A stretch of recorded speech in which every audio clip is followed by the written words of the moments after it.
I got to go to the Anime Expo early and visit the NTE booth, as well as a plethora of other places, but I want to explain to you guys quickly before we get into the video why I love going to these events. Apart from the business, it's just a great networking experience overall. I get to meet the publishers and developers behind these games and pick their brains as to what they're cooking up. I get to meet other content creators from other respective niches, or creators that play gacha games in my space, but they play other games I'm not playing. I also get to meet fans and get that surreal experience of, oh damn, people do actually watch me. It's not just bots. I also get to meet, various different people that are fans of these games and see how popular they are IRL. There's something about that IRL experience that just kind of actualizes the things that we always think on the internet as we're surfing. And so ultimately, I strive to just share that experience in this video with you guys, but I did get to play NTE 1.2 just a little bit early, and we'll share that as well. So before we get into it, I want to give a huge shout out to NTE for sponsoring this video. And if you end up liking what you see, don't forget to download NTE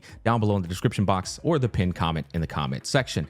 Without further ado, let's go ahead and get into it. So one of the things I like doing is showing off how many people actually attend these events. It's absolutely crazy. But you know, one of the cool things about the Anime Expo this year, and this was my first year going, the AC was bussing. Now, I've been to both the Gamescom and the TGS, the Tokyo Game Show in Japan, and the AC ain't really bussing that well. In fact, you'd be sweating bullets. But in this Anime Expo, the AC was on, boys. And you can see there's a lot of hot breath in those crowds. And so it's good that they had some AC on. But there's a lot of people that come to these events. This here is going to be the NTE booth. I'll be showing off various different angles of what this booth experience is going to look like. But yeah, you've got cosplayers, you've got the fancy car in the front, you've got the line on the left, and then you've got the gamers in the back. And just here in a bit, I do believe I kind of pano over to what the gamers are looking like. This is the line though. All those people standing there to the left, those are people waiting to get in line to play NTE. They did have a little bit of early access to 1.2, but they also just had the game as a whole that you could play on these particular screens, which there were 15 computers over here, which means you can have 15 people playing at a time. And they didn't get to play 1.2, but your boy did. All right, now just a little bit. All right, it wasn't too much. This here is going to be the IRL sports vehicle with Shinku wrap. How many of y'all would actually drive this vehicle in real life? I'm gonna be honest with you boys, it's a bit too, loud for my I don't think I could wrap an anime vehicle and drive it in real life, but for some reason it looks really cool just to show off. But yeah, that's the Shinku race car. I think I saw a couple of people riding in it. Here's the cosplayers, boys. This is 50% of the reason why gamers actually come to these Anime Expo events. They come for the eye candy. Brother, what are you doing? Hey, lock in, little pup. Lock in. I know. If you stare too hard, bro, you might fall for her, man. We also got some of the merchandise over here where you can get some NTE merchandise. It's actually really easy. It's just you gotta gamba. Yeah, how we gamba in the games, you gotta gamba IRL too, and to get yourself some of this merchandise. It's really easy though. You just go over here, which was like right behind there, and you just spin the wheel on this bad boy, and whatever it lands on, you get. And then of course they have this area right here, which is like a jackpot. If you spin it on that, then you'll be able to get a lot of merchandise. But that's pretty much how it works. In fact, I did record one gentleman.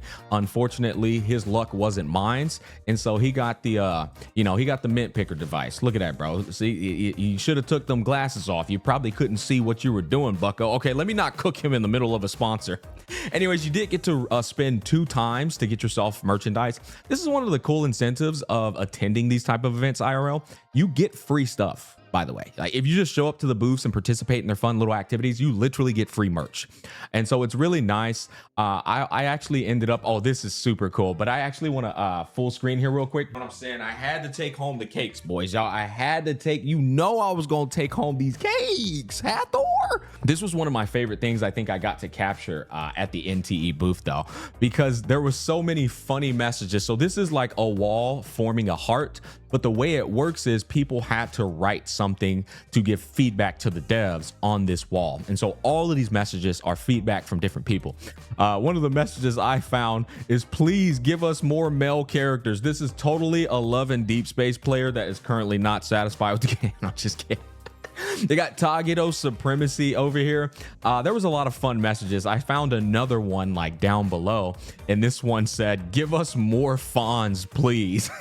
I was like, this is easily the best message on the freaking wall, man. But yeah, a lot of different people leave like fun messages, supportive messages. NTE is the best. Always Gamba.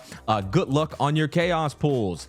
You know, there's a lot of different fun little messages that you can leave on the wall. And finally, we had the 1.2 booth exclusively for us content creators, boys. You know what I'm saying? No, I'm just kidding. Why do we do though? We got to play that a little bit early. Of course, the goal here is for us to just explain to you guys what that experience is like. So this little booth right here allowed us to get a little sneak peek action on 1.2.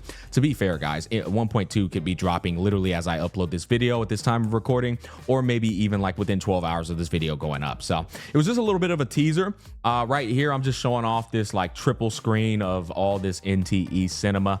Like I said, the booth, one thing that will always like blow my mind at these IRL events is, dude, they go all out for these booths. They really do. They freaking go all out, man. I can only imagine the budget sizes. And finally, it's time to talk about the 1.2 early access footage that I got to play. Now, if you're wondering, Smack, are you going to show off the RPG mode? They didn't let. Now, I didn't get them kind of privileges, and I'm glad I didn't. I want to experience that along with everyone else as it goes live. So I didn't get to do that, but I did get to play with Shinku. One of the things that blew my mind is how fast this woman runs. This is a regular run. You don't have to be in an ultimate. She literally just starts booking it. She even gets a higher jumping. Look how far that jump was.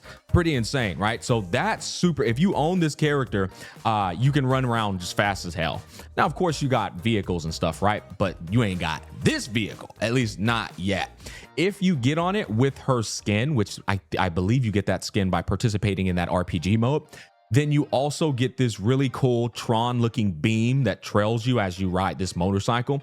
That's one of the particular perks that is exclusively tied to Shinku's skin, I believe. I didn't see it activating with her regular skin. But this is super sick. So you can drift on this bike, and when you drift, you see the wheels, bro. You can do a whole U-turn with it as well. I'll be real, I was getting kind of cooked on the mouse and keyboard. I think playing with a controller will feel a lot more comfortable. But bro, I don't think I'm gonna be able to pass up on this bike. I'm gonna be honest with you, because get this is the real reason why we ain't passing up on this bike. This is the only vehicle in the game that can jump, my guy. Yeah, we power creeping with this one, boys. So overall, Shinku is running super fast and jumping around pretty high. She can jump. I seen a clip where she's like jumping on rooftops like Batman and sprinting across them like rooftop to rooftop. So that's super cool. Or I guess maybe that could be Spider-Man or even the Hulk. But that and the bike combined are two very fun things. I'm pretty sure they're going to sell like hot candy, both Shinku and that bike. Not to mention, we have her combat. Her combat, honestly, it just feels very destructive and chaotic. She feels incredibly strong. She's just darting around. Just look at the hitbox on this thing. I think that's probably one of the most impressive things about playing with Shinku. She's 100% a main DPS, but the hitbox of her abilities are insane. And the way she works is actually quite simple. You're doing auto attacks, and you'll notice down here at the bottom right, I'm filling up this E skill, right? So once you fill up that skill as you're doing auto attacks, I should have waited to do my E skill. I'm over here casting ult way too soon. You can cast the E for a enhanced skill, and then she'll start popping off with actually transformed basic attacks and such. And so she's a very fun character. I think you guys will end up enjoying her. That said, if you don't want to pull on there, that's completely up to you. I'm only explaining the casual experience that I had for the brief moment that I had. But I will say this. I did not know. Holy, I must be a tourist, because I did not know that if you, the devs explained to me that if you take too long to defeat a boss, then Shinku will come in and help. And I think this is like all kinds of characters. I didn't know this existed. She'll come in and help, and she'll just obliterate the boss. And once again, I don't think it's just a Shinku thing. I think a lot of different characters can do this. But this is crazy, because look at the guy's health, right? Once I pop his this ult right here, bang, like bang, bang, bang, bang, bang, bang. Bang, right? Did you just see his health just go away? It just got obliterated. Yeah, so this is like a QOL from the devs. And you know what? Now that I mention it, I think they did do this in a live stream. You could just pretty much do a finisher. You know, have you ever played a game where it's like if they have 20% health remaining, just obliterate them? So the NTE devs kind of like upgraded this experience, and they give these characters a full-blown animation sequence where these characters are doing full-fledged animated cutscenes to finish the boss. Watch, look at this. This blew my socks off, bro. And there were people I was talking to at the at NTE. I think I was talking to Genizat and everybody else. They're like, yeah, bro, the game been had that. I was like, well, shit, I didn't know the game had that. Damn, I'm really out here touristing it up then. I didn't know they was out here doing goddamn Dragon Ball Z finishes, bro. Look at this. And I thought about this. I was like, okay, so if I go do it to another boss, it's gonna be another cutscene, or this, I guess it'll be the same cutscene. I still think this is incredible. This is actually one of the reasons why I really do respect the NTE devs, because they do a lot of fun, innovative, quirky stuff that I'm not seeing in other respective Gacha games. And I just think this is cool. Giving people finishers. Look at this, bro. The Headless Rider has been nullified. Got it. Leave the rest to me. And so that's a cutscene to like finish off the fight with Shinku. And I'm actually excited now. You know what? That would be a good content piece to rank all the finishers of the characters as NTE continues to progress. Overall, that was all my little experience that I got to do with the NTE booth, as well as playing with 1.2. Once again, they didn't let me do the RPG mode, and I think that's completely fine. Once again, though, guys, if you want to give NTE a shot and you haven't yet, you can do so by downloading the game, clicking the link down below in the description box, or the pinned comment in the comment section. That's going to wrap up my experience with the NTE experience IRL at the Anime Expo. Peace, love, and happiness, and I'll catch you guys on the flip side.